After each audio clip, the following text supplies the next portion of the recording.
Assalamualaikum warahmatullahi wabarakatuh. Kami dari kelompok B7, kelas 4B. Video ini kita buat untuk menyelesaikan tugas mata kuliah elemen struktur baja. Kami akan membahas tentang perencanaan dek baja gelombang sesuai dengan SNI baja. Baik, di sini saya akan menjelaskan apa itu dek baja gelombang. Dek baja gelombang atau yang kita kenal sebagai bondek adalah material bangunan sebagai alternatif pengganti papan atau triplek yang sering digunakan dalam pembuatan dakcor atau saat akan membuat bangunan bertingkat. Material satu ini termasuk dalam kelompok baja ringan yang sering digunakan sebagai pembuatan atap. Bondek terbuat dari galvalum berlapis galvanis atau aluminium yang berbentuk lembaran. Ketika digunakan, bondek bergelombang dan memiliki bahan yang kokoh. Tak hanya digunakan sebagai pengganti triplek, bondek adalah material yang juga berfungsi tulangan positif pada beton. Jadi, tulangan positif adalah elemen struktur beton bertulang yang berfungsi untuk menahan momen lentur positif. Adapun fungsi dan kegunaannya, yang pertama, backstring. Dek baja digunakan untuk alat cetak beton sebuah struktur. Yang kedua, tulangan positif. Dek baja dapat berfungsi sebagai elemen struktur beton yang menahan momen positif. Yang ketiga, estetika. Selain berfungsi dalam hal struktural, dek baja ini berfungsi sebagai pengindah ruangan dari segi bentuknya yang bervariasi dan dapat dicat juga sesuai keinginan. Oke, saya akan melanjutkan materinya, yaitu jenis-jenis dek baja gelombang. Yang pertama itu bondek galvanis. Bondek galvanis merupakan bondek yang paling populer digunakan oleh masyarakat karena memiliki harga yang murah, menjadi alasan utama masyarakat menggunakan bondek galvanis ketimbang bondek-bondek jenis lainnya. Yang kedua itu ada bondek aluminium.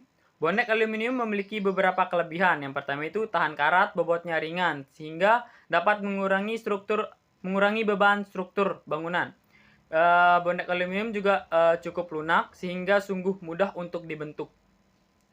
Yang ketiga itu ada bondek tembaga. Bondek tembaga dikenal penampilannya yang unik dan mencolok.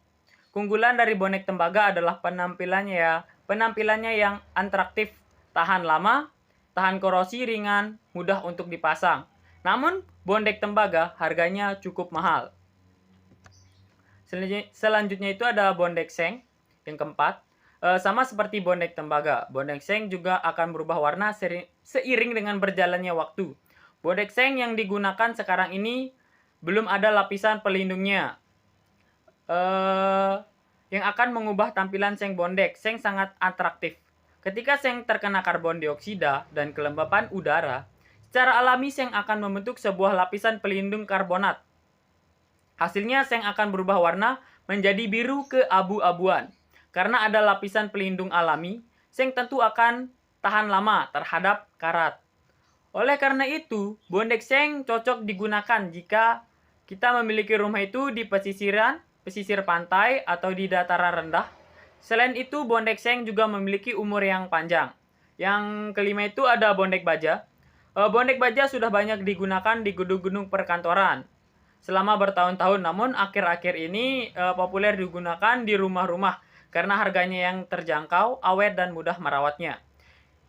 Ketika sudah terpasang, bondek baja membutuhkan perawatan yang minim jika dibandingkan dengan bondek-bondek yang lain.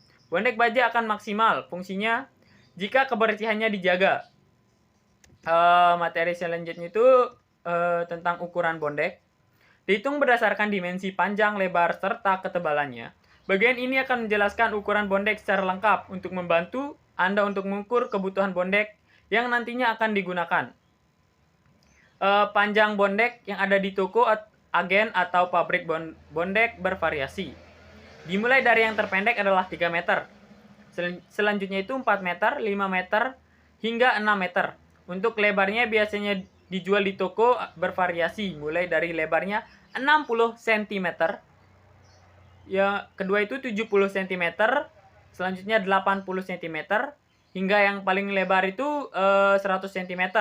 Pada umumnya yang paling sering digunakan adalah dengan lebar 100 cm atau 1 meter. Selanjutnya itu pembahasan tentang SNI 03-1729-2002. Persyaratan dek baja gelombang yang termasuk dalam SNI 03-1729-2002. Pasal 12.4.5. Yang A itu tinggi maksimum dek baja HR-nya itu lebih kecil atau sama dengan 75 mm. Lebar rata-rata minimum dari karbon dek WR-nya itu lebih besar 50 mm. Lebar tidak boleh lebih dari bersih minimum pada tepi atas dek baja. Tebal plat yang C itu tebal plat minimum diukur dari tepi atas dek baja sama dengan 50 mm. Yang keempat itu diameter maksimum stud dipakai sama dengan 20 mm dan langsung pada flange balok baja. Yang kelima itu ada tinggi minimum stud diukur dari sisi dek baja paling atas sama dengan 40 mm. Di bawah ini adalah gambar yang saya jelaskan tadi, WR-nya, jaraknya, studnya, seperti yang di bawah ini ya. Selanjutnya itu yang ke F. Jika gelombang pada dek baja dipasang dengan tegak lurus terhadap balok penopangnya, maka kuat nominal penghubung geser jenis paku direduksi dengan suatu faktor, RS, yang besarnya ditetapkan sebagai berikut. RS atau faktor reduksinya sama dengan 0,85 per akar dari NR. NR itu adalah jumlah penghubung geser jenis paku pada setiap gelombang pada pemotong melintang balok baja. Dikali dengan WR. WR adalah lebar efektif gelombang dek baja dibagi HR. HR itu adalah tinggi nominal gelombang dek baja. Dikali lagi HS per HR. HS-nya itu tinggi penghubung geser jenis paku. Dibagi HR. HR itu tinggi nominalnya yang tadi ya. Dikurangi dengan 1,05. Tutup kurung. Lebih kecil sama dengan 1,0. Jarak antara penghubung geser tersebut dalam arah longitudinal tidak boleh lebih dari 95 mm. Selanjutnya itu di sini ada variasi bentuk-bentuk dari dek baja gelombang dan penjelasan tinggi lebarnya ya. Di sini ada penjelasannya beberapa bentuk-bentuknya. Ya. Sekian dari saya, materi selanjutnya akan dijelaskan oleh pemateri selanjutnya. Baik, jadi saya akan menjelaskan contoh perhitungannya, yakni di sini adalah contoh perhitungan untuk perancangan desain dek baja gelombang. Kemudian di sini kita menggunakan balok profil IWF 300 150 6,5 9. Kemudian dengan plat, ketebalan platnya itu 120 mm atau 12 cm. Untuk ini LY-nya itu sama dengan 6000 mm dan tiap lebarnya ini adalah 2500 mm. Kemudian yang dibutuhkan dalam perhitungan ini adalah data-data sebagai berikut. Yang pertama itu data material. FC aksen ini adalah mutu betonnya yang kita asumsikan sebesar 20 MPa. Kemudian untuk mutu bajanya sendiri itu kita menggunakan mutu baja BJ37 dengan nilai FY sekitar 240 MPa. Kemudian FU-nya sama dengan 370 MPa. Kemudian di sini ada CV. CV ini adalah selimut betonnya 2 cm atau 20 mm. Kemudian untuk tulangan atasnya kita asumsikan 8 mm dan untuk tulangan bawahnya kita asumsikan sebesar 10 mm. Nah, D ini sendiri adalah tinggi efektif plat nanti yang kita akan buat gitu. T ini adalah thickness, yaitu yang kita ini 12 ini, yakni 120 mili yang saya katakan tadi. Kemudian CV itu adalah selimut betonnya sama dengan 20 mm. Jadi thickness dikurangi dengan CV selimut betonnya 120 dikurangi 20 dikurangi setengah kali 10 di sini kan bisa dilihat teman-teman, ini tulangan bawah yang kita pakai itu. Kemudian kita dapatkan itu sebesar 95 mm. Kemudian ada dari bebannya itu di sini ada DL itu dead load atau beban mati, sama dengan 425 kg per meter persegi, yaitu berat sendiri. Maksudnya berat sendiri ini termasuk dari profilnya dan segala macamnya itu ya pokoknya beban mati lah. Kemudian ada live load-nya, karena di sini kita desainnya buat untuk rumah tinggal, otomatis kita harus ada asumsi untuk live load-nya atau beban hidupnya. Kita asumsikan sebesar 200 kg per meter persegi. Kemudian untuk WU-nya WU sama dengan WU ini adalah beban ultimate. Jadi beban keseluruhannya itu sama dengan 1,2 dikali dead load ditambah 1,6 dikali live load. Dimana kemudian bisa hasilnya itu 830 kg per meter persegi. Atau bisa langsung kita konversikan ke kilonewton per meter persegi, itu sama dengan 8,3 kilonewton per meter persegi. Oke, kemudian kita mencari momennya. Nah, untuk permasalahan ini, soal ini kan kita desain itu untuk kategori plat satu arah. Kemudian yang koefisiennya teman-teman dapat cari di PBI dengan rumus itu LY per LX, dimana LY-nya tadi 6000 dibagi dengan LX-nya itu 2500. Nah, tinggal gitu nanti dapat ada tabel di PBI. Kemudian di sini kita dapat kita ambil di sini yang paling besar, yaitu 1/10. Kemudian dari ambil 1/10 kita tentukan nilai momennya, yaitu momen ultimate. Kemudian 1/10 dikali WU, tadi itu berat ultimate-nya dikali L kuadrat, sama dengan 1/10 kali 8,3 kilonewton tadi per meter persegi dikali 2,5 kuadrat. Kemudian didapatkan hasil 5,9 kilonewton meter, atau bisa kita juga bulatkan jadi 5,2 kilonewton meter. Kemudian untuk perkuatannya atau reinforcement-nya itu kita cari dulu raw balance-nya dengan rumus 0,85 kali beta 1 kali FC action efficiency per FY dikali 600 per 600 plus FY.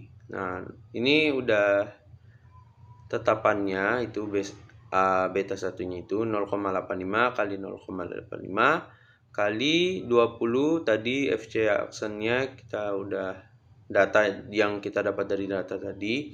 Kemudian FY-nya itu dari data juga udah ditentukan kan 240 kali 600 per 600 ditambah 240. Kemudian didapatkanlah hasilnya itu sama dengan 0,043, atau kalau kita dalam bentuk persen juga bisa itu 4,3%. Kemudian untuk raw max-nya itu sama dengan 0,75 dikali raw balance sama dengan 0,75 kali 0,043 sama dengan 0,03225, atau dalam bentuk persennya 3,225%. Kemudian untuk raw min-nya itu bisa kita cari menggunakan rumus 2,5 dikali akar FC aksen per FY. Kemudian didapatlah nilai 0,002 atau sekitar 0,2%. Kemudian untuk Rn-nya atau koefisien penampangnya itu dengan ini rumusnya itu MU dibagi dengan ini semacam apa ya? Udah tetapan gitulah. Kemudian B-nya itu yang ini. B-nya itu reduksinya itu kemudian dikali dengan D yang kita cari tadi, yang kita dapat tuh 95 mm. Kemudian di sini MU-nya itu kita ubah karena tadi kan masih dalam bentuk kilonewton meter. Karena di sini kita ubah dia menjadi newton milimeter. Kemudian jadi 5,2 kali 10 pangkat 6 dibagi 0,8 kali 1000 kali 95 kuadrat. Kemudian hasilnya 0,72. Kemudian untuk M-nya atau rasio tulangannya itu sama dengan FY per 0,85 kali FC aksen. Sama dengan 240 kali 0,85 kali 20. Didapatlah itu nilai 14,11. Setelah kita hitung kita mendapatkan Rn-nya dan M-nya, kemudian kita dapat menghitung rho-nya dengan rumus 1 per M dibuka kurung 1 minus dalam akar 1 min 2 dikali R dikali M per FY.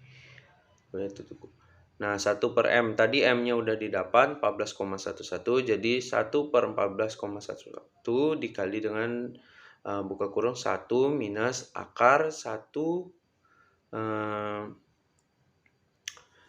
dikurangi dengan 2 kali 0,72 kali 14,11 per 240. Sehingga langsung dapat kita dapat rho hitungnya itu sama dengan 0,00306 atau setara dengan 0,306%. Kemudian dapat dilihat di bawahnya kontrol di sini, maksudnya untuk apakah rho yang kita hitung ini dapat kita pakai atau tidak. Nah, rho yang kita hitung itu bisa saja kita tidak pakai apabila dia lebih kecil dari rho minimum. Jadi dan dia lebih besar dari rho maksimum. Kalau dia lebih besar dari rho maksimum, otomatis kita menggunakan rho yang yang 3,22. Kalau dia lebih kecil dari rho minimum, kita pakai otomatis 0,2 karena dia minimum. Sehingga kan di sini di antara minimum dan maksimum, jadi kita bisa memakainya untuk menghitung kelanjutannya. Kemudian untuk menghitung luas perlunya atau AS itu dengan rumus rho dikali B dikali D. Rho itu yang kita pakai itu 0,306 atau yang di sini kita pakai jadi 0,00306 dikali 1000 itu B. B itu adalah lebar plat ditinjau per 1 meter. Kemudian dikali dengan 95 yang D yang kita hitung di awal tadi. Kemudian didapatlah hasil untuk luas perlunya itu sebesar 291,27 mm persegi. Kemudian di sini bisa kita asumsikan untuk kita gunakan Union Floor Deck W1000 dengan ketebalan 0,70 mm. Nah, ini bisa kita lihat di semacam tabel yang kita asumsikan gitu. Kemudian untuk nilai nilai AS dengan ketebalan ini, floor deck-nya itu ketebalannya 0,70 mm itu adalah as floor deck-nya itu sama dengan 857,59 mm.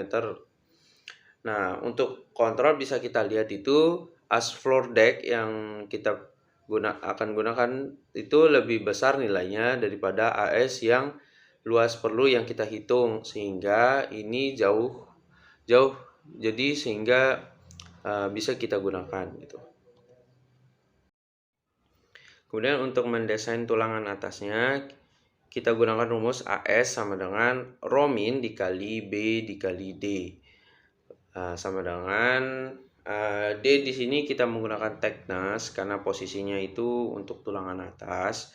Kemudian rho minnya tadi kan 0,02, kemudian dikali 1000, B itu lebar plat ditinjau per 1 meter gitu. Jadi 1000 mm dikali 120 mm sehingga didapat 240 mm persegi. Nah, kita asumsikan di sini kita bakalan dalam pengecorannya itu kita menggunakan wire mesh M8 200, atau dalam kata lain itu kita diameternya 8 dengan jarak 200 gitu, 200. Kemudian untuk mencari AS untuk wire mesh ini menggunakan rumus 1/4 dikali pi dikali D kuadrat dikali 1000 per S. D itu yang diameternya 8, kemudian S-nya itu jaraknya. Nah, sehingga didapat nilai itu 251,2 mm persegi. Nah, karena nilai AS dari wire mesh-nya lebih besar dari nilai AS yang kita hitung itu 200, maka di sini dia sudah istilahnya oke.